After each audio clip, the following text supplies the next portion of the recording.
I'm sitting on my tailgate. I've got another load of firewood. I'm taking a rest in the heat. I got my sweet tea here. It's a great day, and we've got the usual chemtrails in the sky, like they always are around here. I'm not a massive conspiracy theorist, but I've done enough study, and I came upon the document of the California Precipitation Enhancement Program. So they've been seeding the skies up here in the Sierra Nevada for a long time. Anyway, that's the culture we now live in. Thinks it owns the skies and it can pollute the people and whatever. I just listened to the most god-awful thing, a Democratic Socialist convention, where I actually heard the verbiage that they wanted the abolition of the family. And that's when I knew. It's like, normally I try to keep to myself. I'm going to unload the truck. I'm going to pile up 4 cords of firewood and get to, making a berry pie. But when I heard that, like they actively are trying to abolish the family because they believe the family is oppressive, patriarchy is oppressive, and the family unit does not allow for everyone to get their needs met. So they believe we need a collective government to take care of our needs.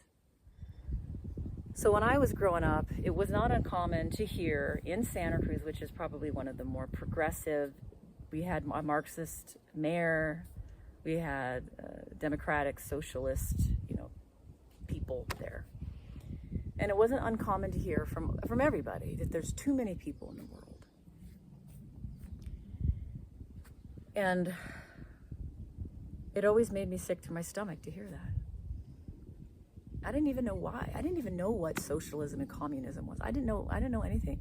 I knew very little bit about abortion and the eugenics and the motivations of Planned Parenthood, the origins of that. I didn't know any of this stuff. I just knew something in my gut was like, what? What do you mean there's too many people? Maybe it's kind of congested on a Saturday and, downtown or the boardwalk on the beach. Yeah, but otherwise, like, up here in the Sierra Nevada, like, there's nobody up here. It's lonely. Very few people. You'll pass through towns, there's like 89 people. So I know there could be a big debate about that, but that annoys me when people say that. Because I think someone brought you into this life and now you're making a judgment on who can live and who should die and how many people there should be. I think that what we have is more just the problem of greed. People are naturally greedy.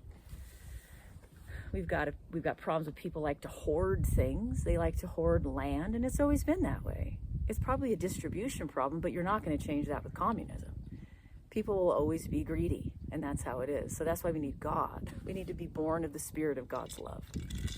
I was encouraged to be anything but a mother, and to just be a mom would have been a real sad use of all my talents, so I was told. Not only do we need skilled people, we actually need people. And what I just heard, the statistic I heard about how many young women are not wanting to have children. They're choosing not to have children. I was very, very saddened to hear that.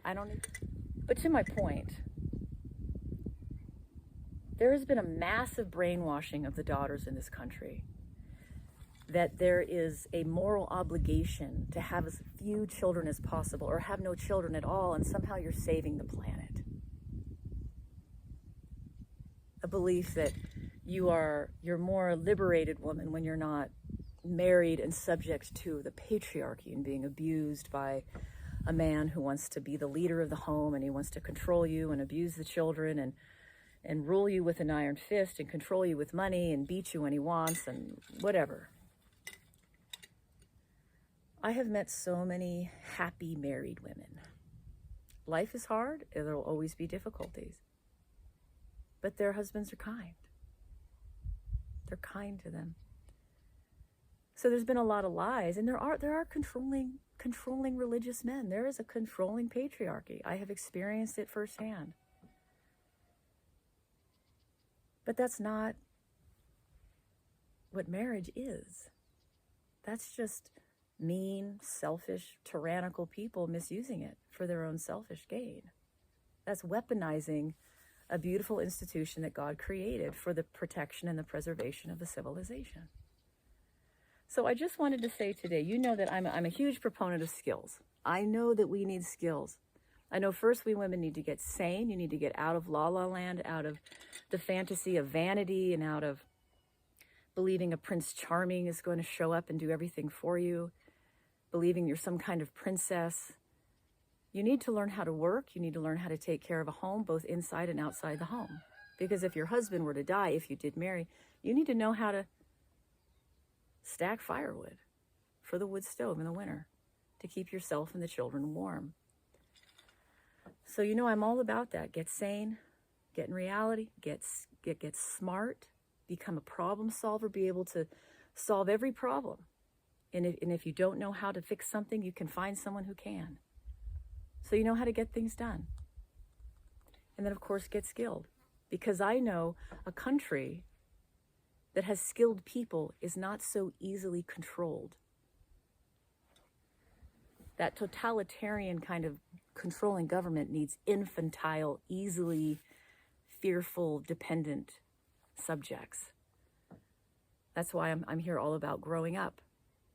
Because grown-ups are not easily controlled. They will fight against that kind of tyranny. And being highly skilled is part of that ability to stand up. And not be so needy, not so dependent on systems and consumerism and such. But in addition to that, I want to encourage many of you women in your pursuit of getting skilled to seek out a good skilled man and get married. Don't live with a boyfriend forever, and don't sleep around with a bunch of idiots, and just seek morality. Seek a high self-respect and a morality of your behavior, and seek to get married and seek to have children. That is a great gift. I know so many people who've not been able to, whether they were disabled, they were barren, they had physical health problems, they never met someone, and so they missed that opportunity. So I want to encourage you, with all the nonsense that we have been told about the lack of resources, and it's best, we don't need that many kids and that many people, and all the kids are unwanted, and this is nonsense. So I'm just cutting right through all of this stinking crap. And I want you to seek to get married to a good man and have children. Because I'm not here doing skilled womanhood so that you can be angry at men, say men have all these problems, that I'm just going to be an independent woman. I'm never going to need anybody. That's not what I'm doing here. This is about becoming skilled for the preservation of our civilization, and so that you can bind together with a good man and be a team and have a family and regenerate our civilization. So I don't want you daughters to fall into the trap of believing that marriage is an awful institution and that the patriarchy is going to destroy your life and that it's best to not have children because we already have too many people and not enough resources. Yes, there are mean, tyrannical men, but it's a matter of seeking a kind man, a kind, good, skilled man. Years ago, I was talking to a young man, and he was complaining about that there were no good women. And I said, well, how about you become the man that would attract the kind of woman that you want? And he went silent. He just went like, wow. I've been criticizing all these women. That's kind of what I do. I just criticize them all, and they all got problems, and no one's good enough for me. And he's just wasting his time when he could actually go on, put his head down and get to work and get highly skilled, invest his time in charitable services or helping the widow, down the block. But instead he had to complain about all the women can't be baby. There's no one good enough. So whether you're a woman or a man, you need to grow in yourself to become the kind of person that you would like to marry. If you want a good, hardworking woman, you need to become a good, hardworking man. Because a good woman is not looking at a loafer, a lazy video game guy. And if you're addicted to something, and especially if you're into pornography, you're out. You're not even in the game. you're so far behind, a good woman doesn't want to be with that.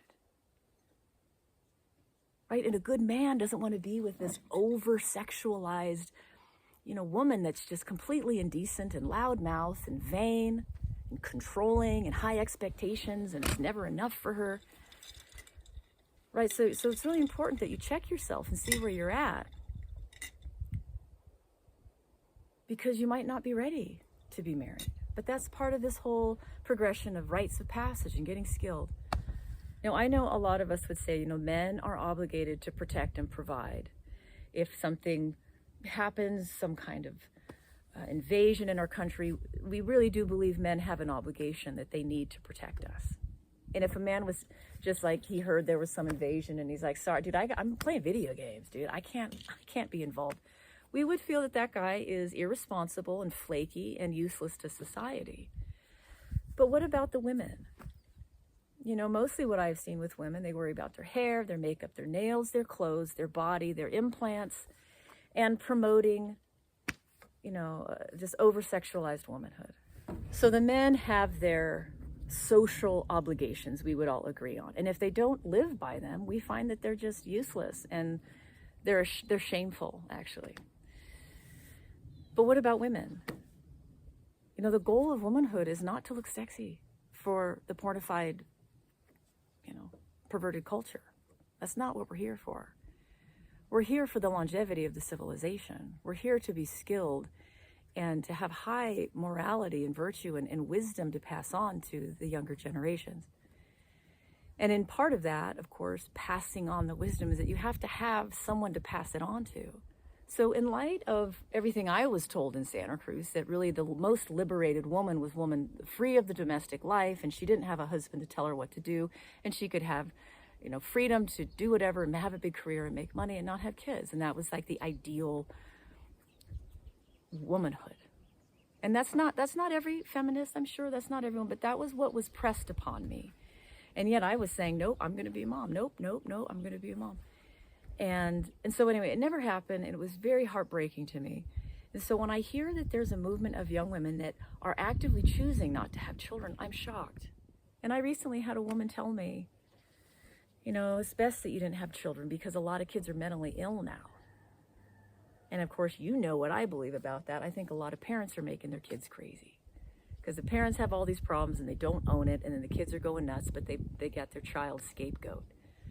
So we need to maintain our civilization. And we also, I believe, we have a moral obligation to honor the people who died for us, to have these freedoms. We don't just have freedom to lounge around and try to look sexy and scroll through our phone and then maybe comment or like a podcast and then think we've done, something positive for society in a day.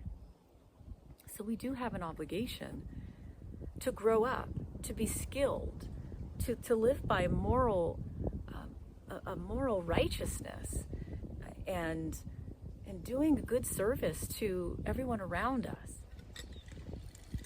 So in light of, wanting you to get skilled, I want you to get skilled not only for yourself and for society, but there are men out there seeking a good woman.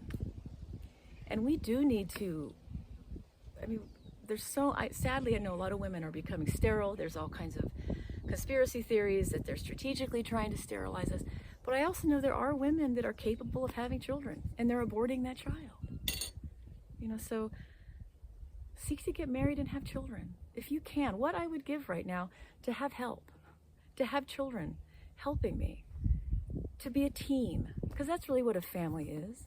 This nonsense about the abolition of family. Yeah, because oftentimes a godless country full of hateful men use marriage as a weapon to tyrannize everyone in the family. They abuse the kids and the wife, but that's not marriage. That's the evil heart of man. So we need to remember these institutions were created for us as humans to proliferate in good things, in the teamwork and the blessedness that a family can provide when it's a healthy family. I don't believe we can do it without God's love, having that in our spirit. Otherwise, we're just selfish people. So get sane, get in reality, get smart, Learn how to solve the problems in your life. Get skilled with whatever skill, both inside the home, outside the home, general survival skills. And if you have a career path of skills, get skilled. But also I encourage you to seek out a good man, or if you're a man listening, seek out a good woman. Get married. Have children. Do not fall into the brainwashing of all of this nonsense, socialist, communist agenda. That there are too many people in the world. That's nonsense. Someone brought you into this world, and we are obligated to use this life we were given for good. And everything about this life and the God who created us wants us to generate more life. So I'm very much a supporter of men and women becoming a team. Being skilled and righteous and good. Building a beautiful life as a team.